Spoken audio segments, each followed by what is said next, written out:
And one thing that some people don't understand the concept of when it's paying it forward or serving the community that you've been elected to serve. You know, there's this thin line between that support, you know, and the support grew over the past year because people realized that in order to see a change in the community, you have to be willing to help support that change. So last year, the United Foundation of Central Florida, which is Ms. Sandra Fatmy, Mr. Dennis Hall, Ms. Myra Johnson, and some other board members that weren't able to make it tonight, they pledged $10,000 in scholarship money to students at Evans High School. And in that, they ended up raising $10,800. So they went over what they planned to raise.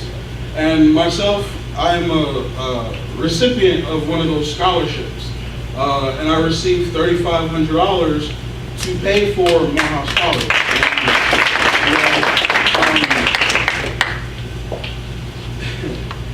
It was that $3,500 that they raised for us that made it possible for me to go to Morehouse College.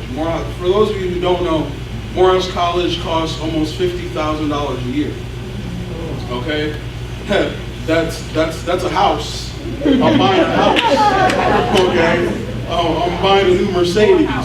Okay, I'm buying a car or whatever. But you know, and I couldn't go because of some issues that I had when it came to academically around my sophomore year. I didn't do too good in high school, and that's something they look at. So they said, you're gonna have to come to this summer program, you know, and that's the only way that you're gonna make it here to Morehouse College.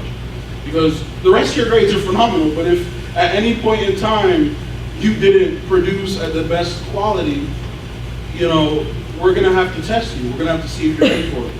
So this program used to be free, and they made it $3,500, and I didn't have the money because I already had to pay $588 just to get admitted to the college.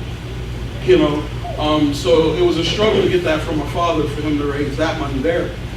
And so I didn't have that $3,500, and I went to Ms. Sandra and everybody else that was on the board, and I said, hey guys, I applied to so many schools, got accepted to all of them.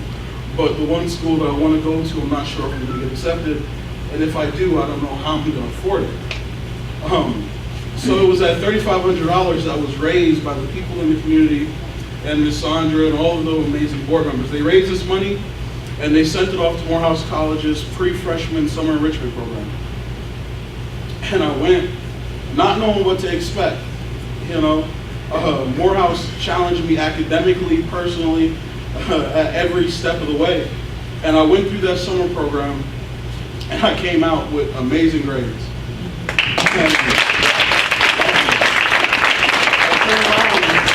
I turn around and they say, Julian O'Neill, you've been accepted to what's known as the Bonner Foundation, which is the community service office at Morehouse College. They issue scholarships to 15 students per academic year, based off of their academic performance and their commitment to service. And I was granted $13,000 per semester. And then because of that, I was given an extra $5,000 from Morehouse College.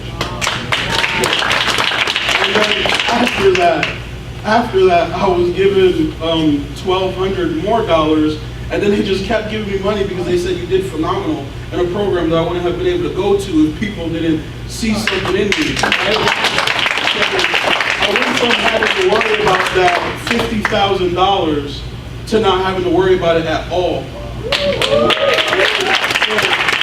school that it costs 5 stacks. I'm not paying any of it. Okay? And I sit there and I think about that, and I'm like, you know what? This could be so many more students. Like, you could ask people that know me from when I was in middle school. I'm not the same person that I was then. In middle school, I was labeled as a bad kid, always in the administration office, just getting in trouble. And it took one teacher to say, Julian, I need you to have as much faith in yourself that we have in you. We see you being a leader one day, and you need to be able to act like it. And so that jump from middle school to high school, my character completely changed. Committed myself to service in the community. You know, and when I tell you a lot of sacrifices were made, I'll be a little transparent with you. Throughout my life, I struggled through a lot of issues with my parents being off and on, and you know, my mother,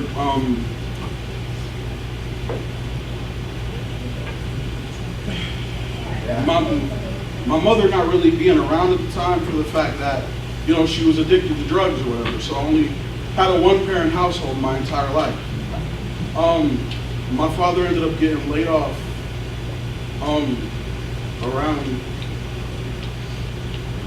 towards the end of my junior year, and he couldn't even afford to stay where we lived. We lived right off of Pine Hills, and we couldn't stay there. So my uncle opened up his house. He said, "You can stay here for as long as you can."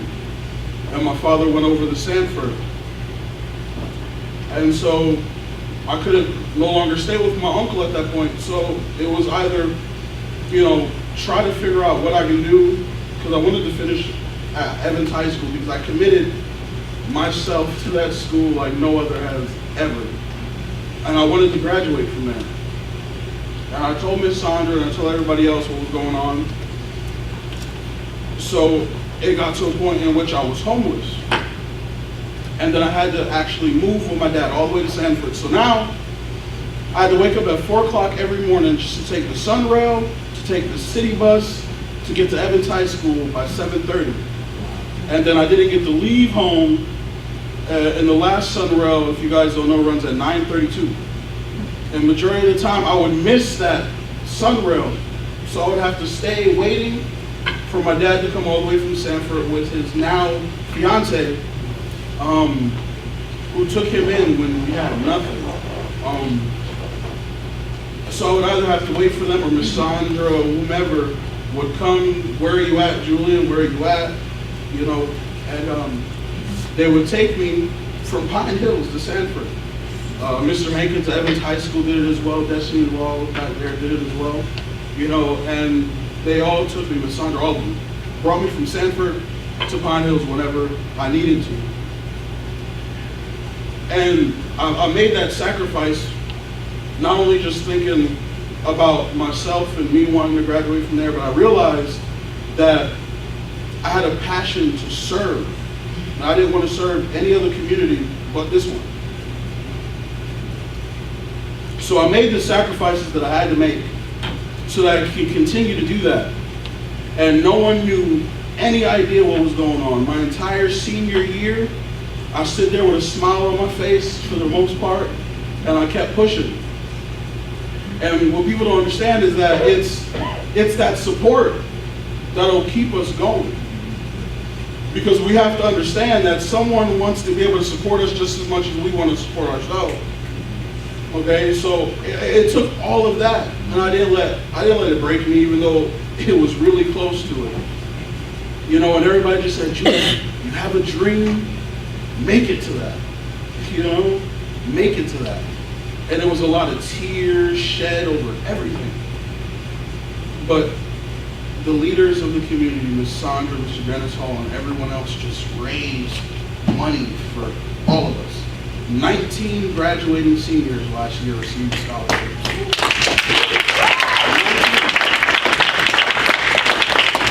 And this year, we're looking to graduate hopefully around 30 to 33 seniors.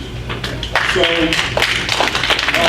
the goal that the United Foundation of Central Florida, which is a nonprofit organization that I have the honor to work alongside of, you know, throughout all of this, they're pledging another $11,000 this year. So we're trying to raise money to either match that goal, double it or triple it. Because if you think 19 seniors, that was that whole $10,000. You know, so now there's 30. You know, so the goal is to try to get people in the community who are elected to serve here, you know, and the people who live here to support us. Because if it's not that, you know, where are we gonna go? Where are we gonna be? If we don't have something that we don't, if we don't have something we don't have, we're not gonna have it. That's simple, right? So we can try as hard as we can, but it takes that investment from the people. So if you guys want any information on that to make someone's life like mine to where we can live our dream, you know, you can contact Ms. Sandra Fatme or Mr. Dennis Hall, you know, and we're looking forward to some great stuff happening this year. So thank you for letting me speak.